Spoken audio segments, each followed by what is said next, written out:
Welcome to Cooking with Etta, and I'm your host, Etta. And today we're going to be making one of my family favorites, granola. Now you can buy granola at the grocery store and it costs way more than it takes to make it. So let's get started. We are going to be starting with rolled oats, not the instant kind, so you want to make sure you get rolled oats. So we're going to start with about 3 cups of rolled oats. Just add them to the bowl and you're almost ready.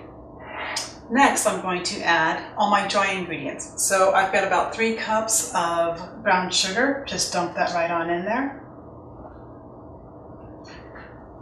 And today I am going to be making my granola with pecans. You can add any kind of nut that you like. If you like macadamia nuts or cashews, feel free to add those in. So I'm going to be using pecans. And I'm just going to stir those all up. Stir that up and just give it a good whirl. And you just want to stir it so that it's totally mixed. We're just going to mix that right in with the rolled oats. See that? And then one important ingredient that some people may neglect is the salt. I add about 3/4 of a teaspoon of salt because you want to give your granola dimension. And adding the salt will really bring out the flavors. I'm just stirring them in as I add them up. And I also like to give my granola a little bit of a flavor, like a cinnamon or a nutmeg. Today I'm just going to use about a teaspoon of nutmeg.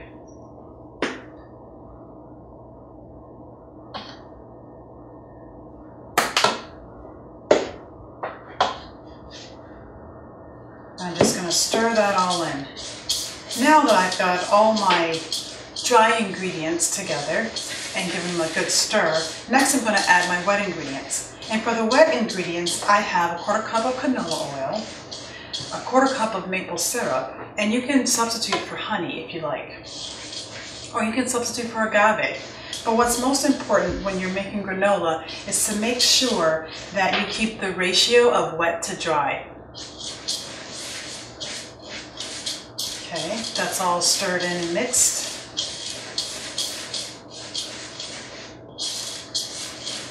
Now I'm going to add the wet ingredients. First I'm going to add the canola oil.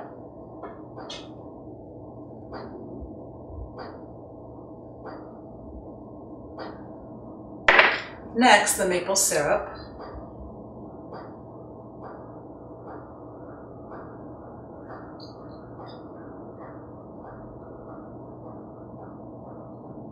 And lastly, I'm going to add about 1.5 teaspoons of vanilla.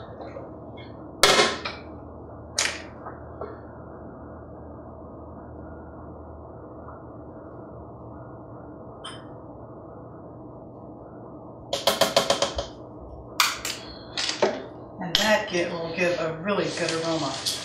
So you're all ready. You want to make sure that you mix the ingredients so that the wet and the dry all are mixed together. Making sure that you coat all of the rolled oats. And when I'm done, see, I'll show you how it's looking. So you just want to make sure that you get a good mix of the wet and the dry. Because if it's too dry in places, it may stick, and you don't want that. And if it's too dry, all the flavors won't be incorporated. Now you see that? That's a good mixture of wet and dry. It's not too wet and it's not too dry. Next we're going to take it over to our baking sheet. We're going to take this over to our baking sheet and then we will be able to put this in the oven. And when you put it in the oven, we've already preheated the oven to 325. Actually, I want to make sure that it's 300. 300 will be the best for this granola. So I'm going to take out my baking pan and all I'm going to do is just spread this granola mixture evenly.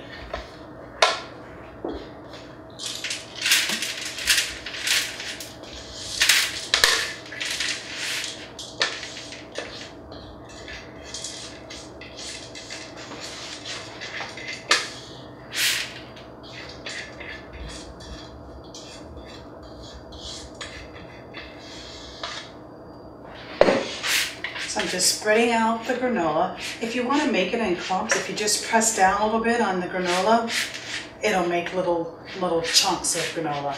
But I just like to make the granola so that it's all free flowing. You can use it as cereal, as a snack, to your trail mix.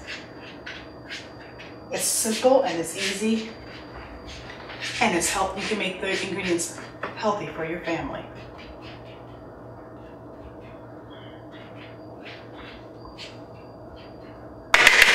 That's all there is to it. You spread it evenly over a cooking sheet, and then you put it in the oven, in a warm oven, 300 degrees for 15 minutes. And after that, I'll take it out and stir, and then add another 15 minutes, and then you'll have granola, voila, for your family. Okay, so the granola has been cooking for 15 minutes.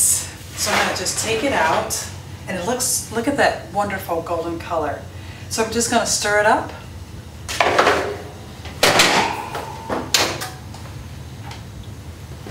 Even while it's hot, I'm just gonna stir it up. Again, if you want to make little crunchy clusters, all you have to do is just kind of smash down on the granola, and it'll make nice little clusters. Nice little clusters. And it smells wonderful. That vanilla and nutmeg. Stirring your granola helps it keep from sticking. And remember, it's a nice warm oven, it's not a hot oven, so it's not, it won't be sticking. The granola won't stick.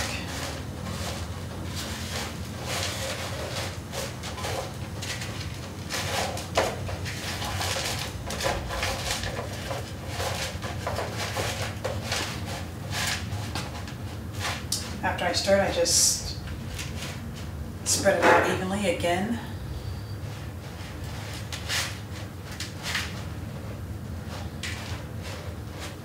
Spread it evenly again, and back in the oven it goes for 15 more minutes. All right, now that we've had another 15 minutes, let's take a look at our granola. Let's check in. Now take a look at that. Isn't that golden brown color just make your mouth water? So our granola here is done. I'm just going to leave it on the rack. I'm just going to leave it sit for a couple of minutes, let it cool off. Now that we've got our cooled granola, we're just going to add it to the bowl, and now we'll add our dried fruits. Today we're going to add dried raisins.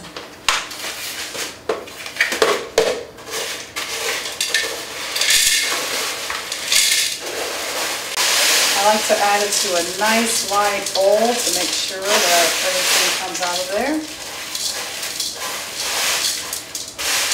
And it smells delicious. At this point, you can add dried raisins or dried pineapple.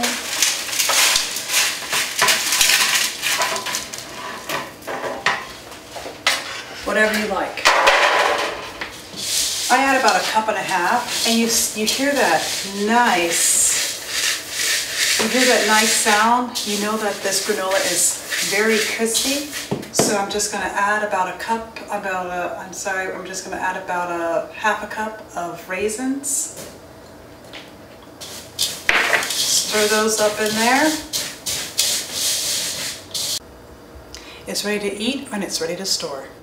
If you like to store it, put it in an airtight container and you can store it up for a couple of weeks.